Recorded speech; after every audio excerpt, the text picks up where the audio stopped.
All right, I'm going to hide myself because it's somewhat distracting.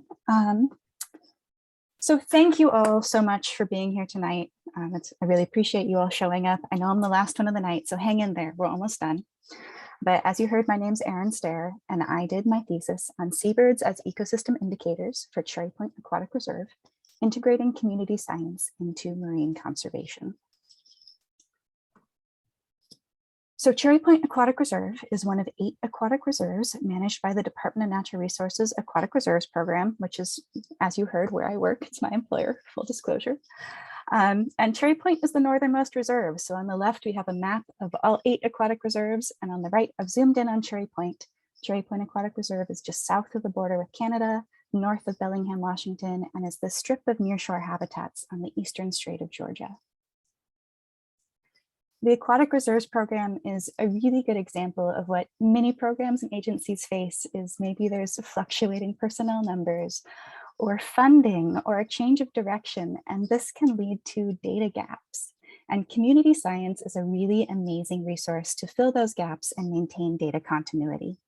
So more and more when we're talking about conversations around marine management, conservation, it's happening in this middle space between these 3 groups. So we have this management structure, we have the data scientists, the researchers coming in, and we have the community scientists and the data that they can contribute. So for my thesis for Cherry Point, we have this group of community scientists, these volunteers that have been collecting data at the reserve since April of 2013. We have the Aquatic Reserves Program. And then we have me coming in with my thesis occupying this middle space. So let's talk about the data. I mentioned this is a group of volunteers. So they're sponsored by Resources, which is a nonprofit up in Bellingham, Washington.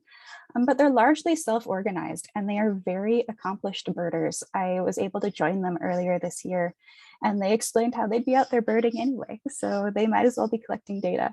And it was really fun to join them, and it gave me a lot of confidence in their species level ID and their data collection. I just got a lot of confidence in this data that I was working with, which was wonderful from a data scientist perspective.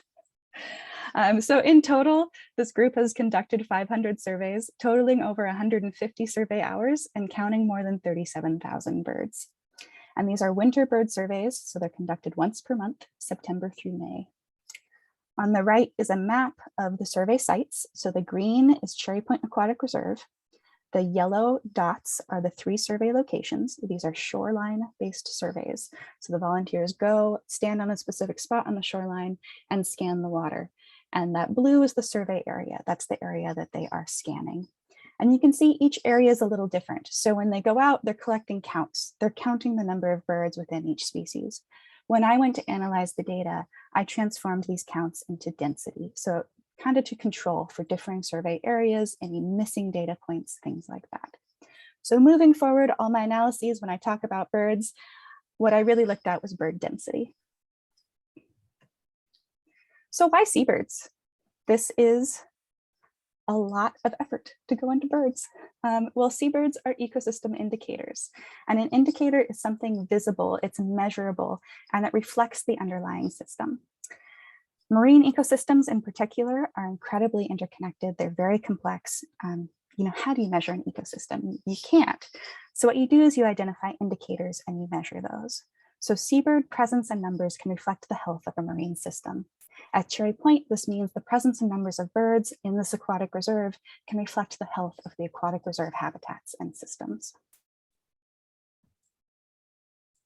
And I mentioned that these are winter bird surveys. So more than breeding birds, which are tied to a specific breeding location, winter birds are highly mobile.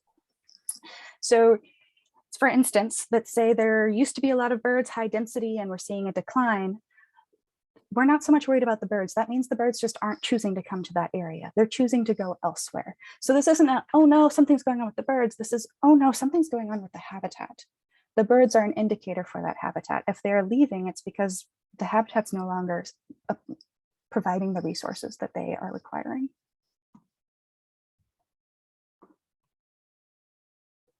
There we go.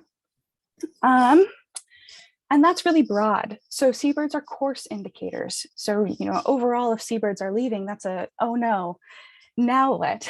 But you can make it more specific by selecting specific species. And so when it comes to indicator selection, so species-specific indicator selection, there's three main things to keep in mind: data availability, reliance on the management area. So I mentioned this is a nearshore environment, so open water species probably not as appropriate. And you want them to occupy different spaces within the system. We don't need a lot of cookie cutters. We want different species that are relying on different prey groups or on different habitat types. And then you can get more specific with your uh-ohs or your yays. And then as a whole, they can reflect the entire system. So when I went to select indicators for Cherry Point, I started with that data availability. And I didn't want just species that were targeted. I wanted species that were seen and seen often enough that there would be a large data set. So this graph is showing encounter rate. And on the Y are the species, and these are 4-letter species codes. And on the X is the encounter rate. And I was especially interested in species that were encountered more than 50% of the time. And from the top, that's surf scoter, common loon, horned grebe, pelagic cormorant, and bufflehead. And I also looked at mean density. So maybe there are some species that weren't encountered as often, but when they showed up were in higher numbers, just a different way that these species might be using this habitat. And again, we've got species on the Y, and this time we've got density on the X. That vertical dotted line is just mean overall, all seabird mean density. And I was particularly interested in birds to the right of this green line. And these are birds that were seen in 1.5 bird per kilometer squared or greater: brant goose, surf scoter, western grebe, and horned grebe. And there are a couple repeat offenders in there. So between those two things, I identified 7 species that were encountered the most often and seen in the highest density. And part of this was me needing to limit myself. I didn't have time, I don't have capacity to look at all 29 species that are targeted. So I identified these 7 to look more closely at. So for these 7 species, overall seabird density and feeding guild density. So this was birds grouped by main prey source. I had 2 main questions, and that's, was there a change in density over time? And for that, I used a negative binomial regression model. And which seasons and months had the highest seabird densities? And for that, I used a Kruskal-Wallis with Dunn's post hoc. And speaking, of time, I certainly don't have time to present all my results. So I'm just going to focus on surf scoter. And on the upper right, there's a photo just to kind of orient you on what species that I'm talking about. These are a diving duck. And these plots are showing density on the top over the seasons and on the bottom over months. And these are violin plots. And I like violin plots because they show data distribution. So the wider the shape, the more times that value showed up in the data.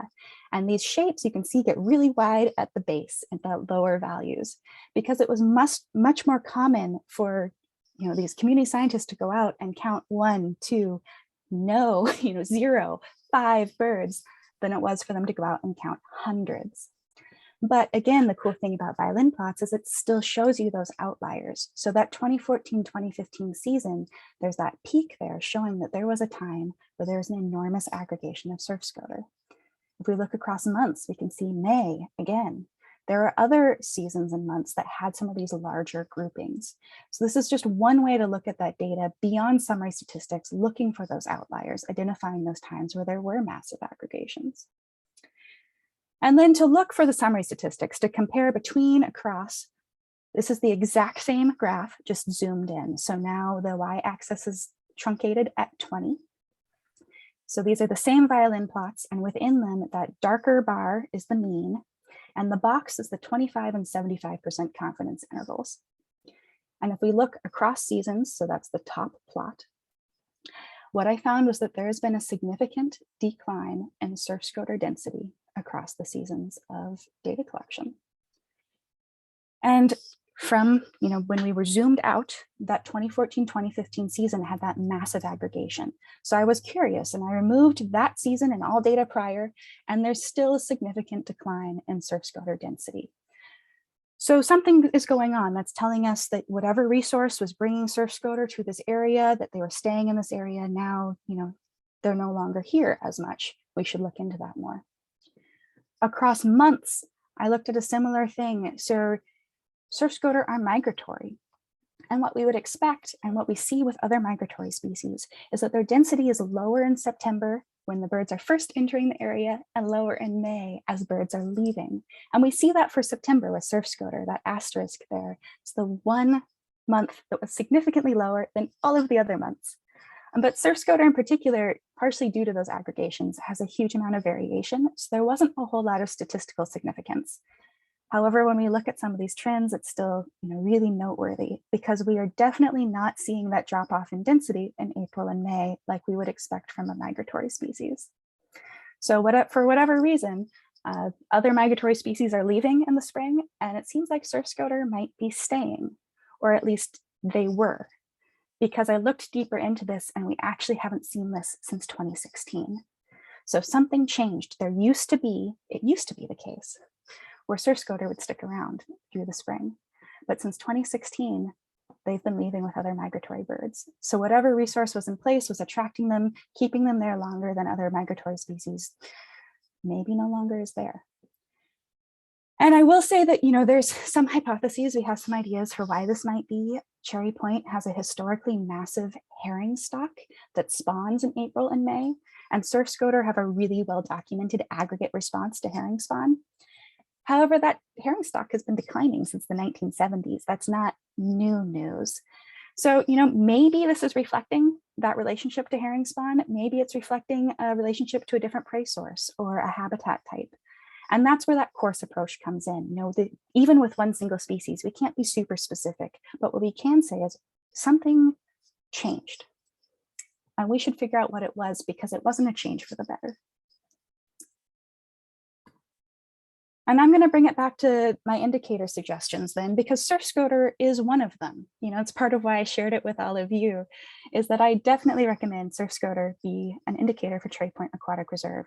They're a benthivore, they're a bottom feeder. So besides herring spawn, they feed on clams, crustacea, worms in the base in those bottom habitats. I also suggest pelagic cormorant. They are piscivores, they're fish eaters, and they associate really heavily with anthropogenic structures. And there are 3 industrial piers within Cherry Point Aquatic Reserve. So this is an opportunity to monitor a species that is a resident, it's not migratory, and has that stronger relationship with human impact. I also recommend continuing to monitor benthivore and piscivore feeding guilds. So this is the bottom feeders like surf scoter and the fish eaters like pelagic cormorant. Both of these feeding guilds have declined regionally. And for piscivores in particular, the species most likely to be in decline are ones that are reliant on forage fish. So I do suggest adding a forage fish specialist like a loon to this indicator suite. Looking forward, these indicators can be used to track progress towards management goals. I'm tripping over my tongue. So each aquatic reserve has a management plan, and they identify certain goals that have to do with habitat restoration, conservation, or specific species, restoration of specific species. And so we just talked about how birds can reflect those, particularly habitat, but maybe some prey source goals as well. And that is one of the main applications for indicators across the Salish Sea and Puget Sound, actually, is to track progress towards management goals and habitat management goals. This data can also be referred to for permit applications or management decisions. I think there's going to be so many questions that will come up. Can we want a permit to do this one thing that'll alter the shoreline, and we're going to do this at this time of year. And now the Aquatic Reserves Program has this data, and they can go, well, at that time of year, there's a ton of birds here. Let's do that at a different time of year. So I think there's many applications for this data and the use of it in future that we don't even realize yet. And this data can serve as a baseline. I hesitate to put it out in the world, but let's say there was some catastrophic event, an oil spill, something, we would have that pre-event baseline, and we could continue to monitor. This also could be a reference for anthropogenic disturbance. I would love to see some sort of correlation, if there is any, between human activity and seabird density, and whether that's activity along the shoreline or shipping activity, whatever that might look like. I think there's many more applications that can be done with this data now that is in a usable and accessible format for the program. And that brings me to this main question that I asked myself throughout this entire thesis, and I'm going to try to answer for you all. And that is, how can this small data set focusing on this really specific area collected by community scientists, inform the conservation and restoration of marine ecosystems. It's a really lofty goal. And that's because it is scalable. So this data, my thesis, this work can absolutely inform the conservation and management of Cherry Point Aquatic Reserve.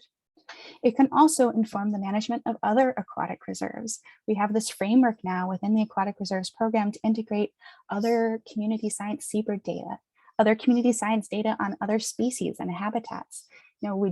This was kind of the first step in that direction of continuing to make that happen. This is also an example to other programs and agencies who might be looking to incorporate similar kinds of data. And my thesis also provides a lot of information to programs or community groups that might be trying to establish new community science efforts, especially those pertaining to seabirds. So if you think back on that overlap, that 3-person Venn diagram that I showed at the beginning, the future of marine conservation, the discussions, the literature, everything that's going on in terms of conservation management of the Salish Sea, Puget Sound, beyond that is happening in that middle space. And my thesis occupies and informs that space. So thank you, everyone who has been a part of this thesis and supported me through it, from the people who are part of the data collection to MES peers and faculty, especially my reader and peer reviewers, Aquatic Reserves program staff, family and friends, and all of you that were here tonight. I appreciate you all. And does anyone have any questions?